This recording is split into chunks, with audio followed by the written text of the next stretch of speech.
Well, hey everyone, here we are, week 3 of the Become a Runners Academy. I hope you've had a successful first 2 weeks of this program.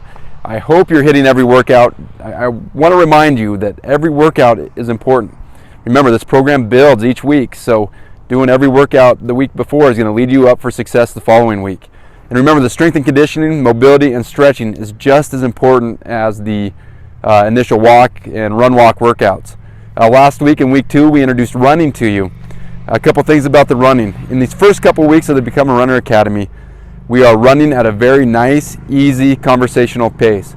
I know you may be thinking, hey, I want to run right away, but the whole goal of this program is to build your body up so that you can handle the demands of running and prevent injuries as we do it. I don't want to see you injured from running, and so I want you to follow this program step by step so that you can build that body up and be successful and develop a lifetime of running. One of the leading causes of injuries for runners is that they try to go too hard, do too much, and go too fast. Too much, too soon, too fast. And so that's why our program is progressive. We try to introduce a little bit to you at a time, build on the previous week progressively so that we prevent those injuries. And then that's also where the strength and conditioning, mobility, and stretching works come in. So make sure you're doing that. Okay, week 3, here we are. We are going to talk today about some run technique drills. We're going to start every week from now on. We're going to introduce a new run technique. The goal with running is to develop efficient movement patterns.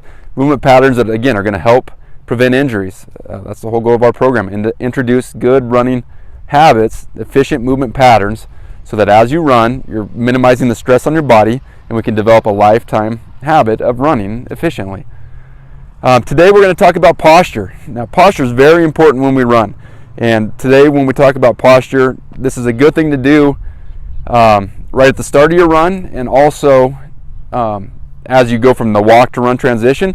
Cue this postural habit. It takes anywhere from 5,000 to 8,000 repetitions for something to become a habit. So you're going to have to do this repeatedly to focus on your posture and develop good postural habits. So today we're going to talk about stacking. When we run, we want to stack our bodies. So we want our ears in line with our shoulders in line with our hips, and our hips in line with our knees and ankles. So you're standing nice and tall, eyes forward, everything stacked. Once you're there, you want your pelvis rotated backwards, kind of like you're spilling milk out of a cereal bowl. So here we are. This is good postural for running. Now, a lot of us, if we sit a lot, we're going to want to lean back. Pretty common for people that sit a lot. We have natural tendency to lean back. So start to cue yourself to lean forward. And a good way to do that is put a hand on your belly, hand here on your chest, and then just slightly get this hand on your chest in front of the hand on your belly. And that's going to help put some more weight on the forefoot or midfoot area of your foot. So here we are, we're stacked, chest slightly in front, and we're going to slightly lean forward from the ankles. So here we're in good postural. When we run, we want to keep our eyes slightly forward, not down, not up, not to the side. Head nice and neutral, shoulders kind of back and down. When we run, arms are at 90, as close to 90 as we can. And usually you only have to go wrist to your waist and then elbows to your waist. So you're here. And so once you're in that good postural position, then you can just nice and easy start running in place. And so as you transition from your walk to your run, this is a good technique to just kind of incorporate into that.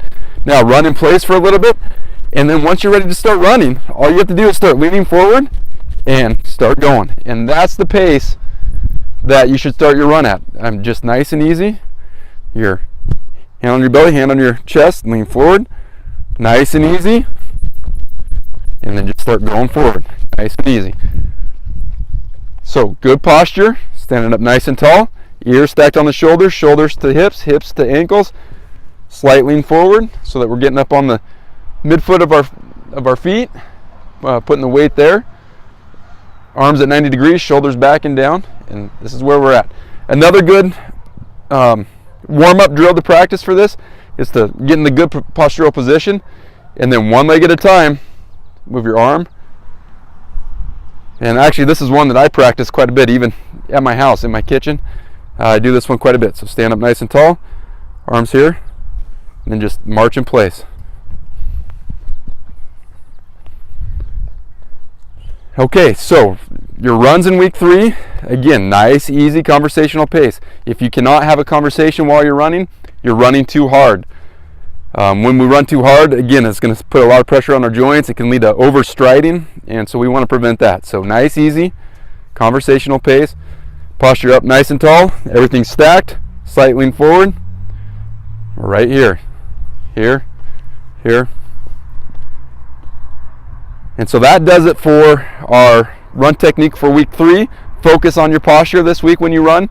When you transition from that walk to the run, again, just getting that good, before you start running, getting that good posture. You can even practice this a little bit. Practice that run in place. And then lean forward and go. Okay, today I also want to talk to you about dynamic stretching. So week 1 we talked about static stretching. That's stretching that we do after a workout.